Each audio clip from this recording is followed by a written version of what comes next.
मर्द खाना ए बाबू बनई है मर्द खाना नारी करी है नौकरी बनई है मर्द खाना नारी करी है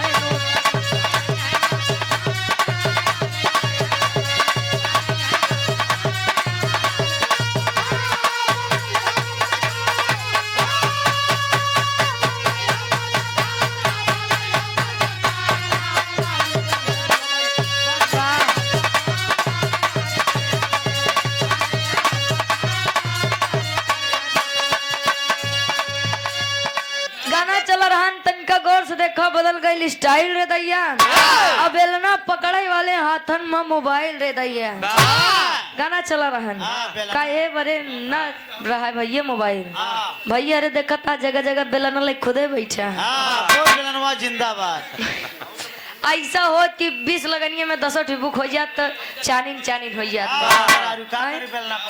जितना खाना बनो सब हलवाइन बने हुई है का दादा बेलना पकड़े वाली मोबाइल ले ली ना हाँ तो काकी दादी लोग मोबाइल ना लेके बैठे तो बेकार ही वे आगे गुरुजी लिखा था इनका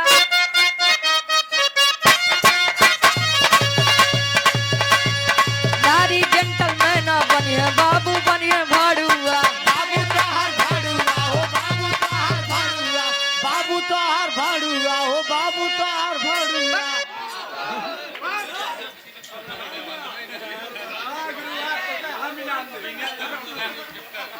तो को कह रहे उनके कान की सफाई करे करवाए नहीं ने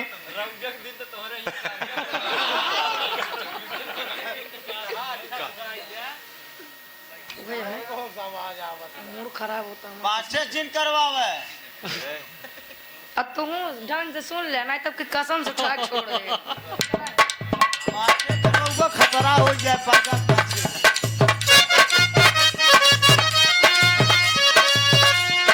नारी जेंटलमैन बनिए बाबू बनिए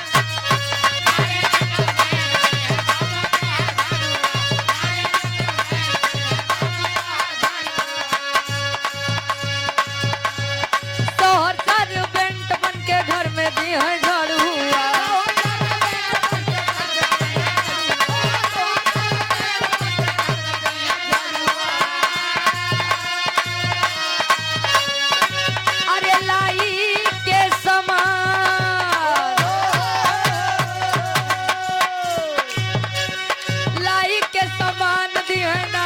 खजाना नारी करी है नौकरी बनई है मर्द खाना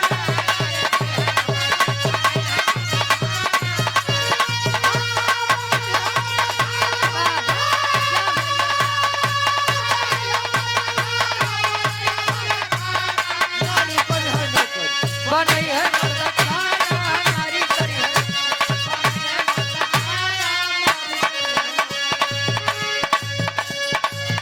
नारी करी है नारी जेंटलमैन बनी है बाबू बनी है बाहर भड़ुआ तोरे मोहे लागा बेकार बा प्रभु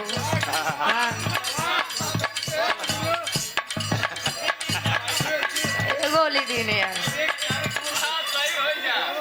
सही हो जा नहीं जोन तू यार बात ढंगत रहा थे ने अगर हम छोड़े तुहार आगे के बजाए काहे भाई तेरे बाबू ने यही कहा हमार बाबू बुढ़ा गया ना बजाई कोई अब जवन हम बजाई ले से तो बाबू खुद क्यों बजाई हाँ भैया बाबू हमार ठोकर से खाली तोहार बाबू है का लोहार तोहार हाँ भैया काहे बाबू काहे बेटवा तनी अपने दुल्हनिया के ऊपर तनी रोक दाब लगाओ बड़ा मनबड़ हो जात बा कहे बाबू छो पर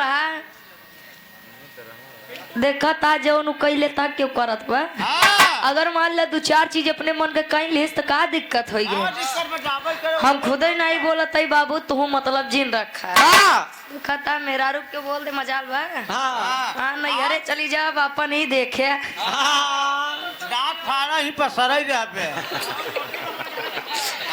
कवि जी आगे आखिरी लाइन में लिखा था इनका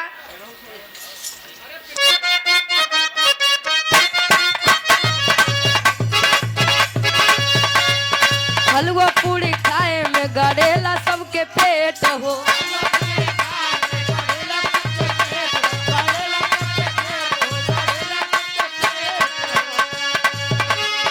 संझाया सवेरे चाहिए सबका आमलेट हो।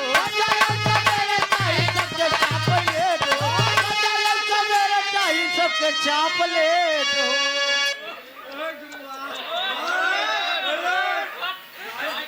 का करवासा है, का करवासा भैया।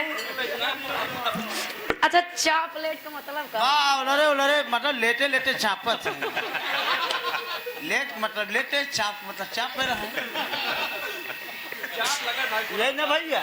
हाँ एक चुप रहा तू, तनी देर चुप हो जाए, तनी देर चुप हो जाए। कहे हलवा पूरी खाए में गड़ेला सबके पेट हो। और संझा या सवेरे चाहिए सबका आम लेट हो। लेट हो।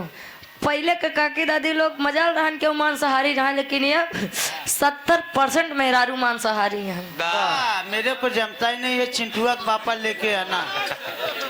हाँ अंडा ऑमलेट ले आया। हाँ। बाकी कुछ लाया चाहिए जिन लाया।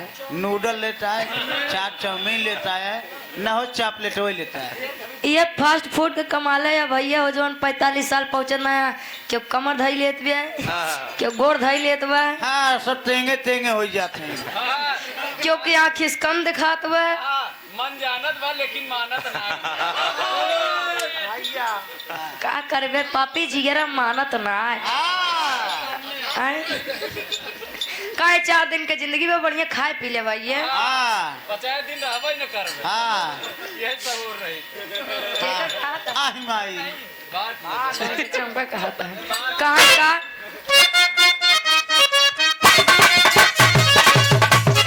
हलवा पूरी खाए में गड़ेला सबके पेट हो।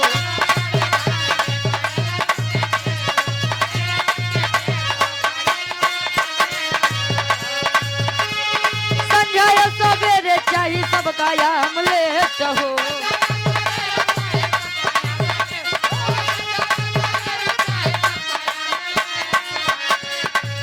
अरे कहे पतुगाल कैसा,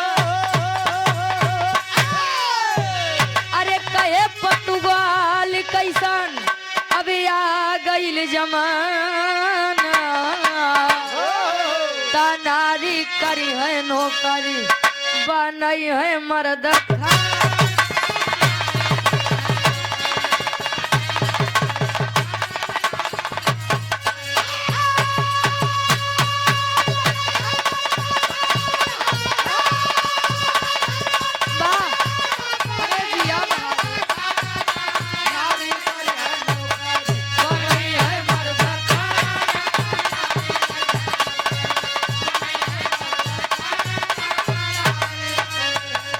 अब बनई है मर्द खाना।